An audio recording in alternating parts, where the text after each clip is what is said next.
और अब एक खास बात, आरजे रमझाझर के दर्शकों से निवेदन है, ताबड़तोड़ बेबाक व बेझिझक खबर देखने व जानने के लिए आज ही चैनल को सब्सक्राइब करें। लाल कलर का बटन सब्सक्राइब बटन है, उसे दबाते ही बेल आइकन आ जाएगा, उसे क्लिक करके ऑल ऑप्शन सेलेक्ट कर दें, जिससे सबसे पहले हमारे द्वारा डाले गए वीडियो आपके पास पहुंचेंगे और आप निर्बाध तरीके से इस चैनल के माध्यम से सारे खबर सबसे पहले देख सकते हैं। नमस्कार।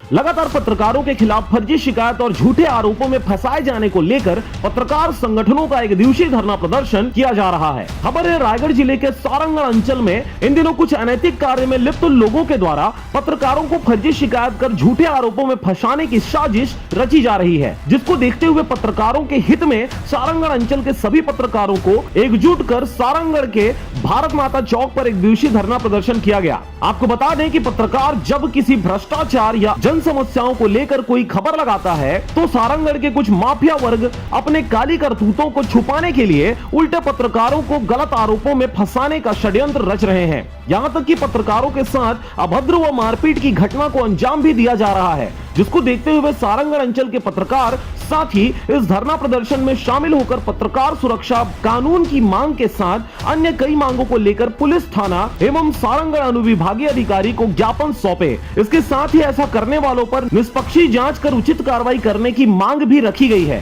साथ ही साथ पुलिस थाना में भी ज्ञापन की कॉपी सौंपकर वस्तु स्थिति से अवगत करवाते हुए अपनी मांगों की जानकारी दी गई है, ताकि आने वाले समय में निष्पक्ष पत्रकारिता के कार्य में कोई बाधा न आए। लोकतंत्र के चौथा स्तंभ पत्रकारिता के ऊपर शासन प्रशासन माफिया वर्ग द्वारा एक आक्रमण के खिलाफ लगातार सारंगगढ़ में हम पिछले माह भर से हम देख रहे हैं पत्रकारों के खिलाफ फर्जी शिकायतों की बाढ़ सी आ गई है। इन शिकायतों पर सूक्ष्म जांच करने की अपेक्षा माफिया वर्ग के साथ मिलकर पुलिस प्रशासन और स्थानीय प्रशासन पत्रकारों को दोषी ठहराने पर तुली है। जांच में हमारे पत्रकारों का भी पक्ष लीजिए, उनकी भी बातों को रखिए, लेकिन एक षड्यंत्र के साथ पत्रकारों को बदनाम करने और पत्रकारों के खिलाफ एक मोर्चा खोलने वाले एक संगठित गिरोह का पर्दाफाश भी जरूर कीजिए। इन्हीं मांगों को लेकर आज हम पत्रकार संघ यहाँ पर एक दिवसीय धरने का आयोजन किए हैं। रायगढ़ से मोहन नायक की रिपोर्ट, आरजे रमझाझर।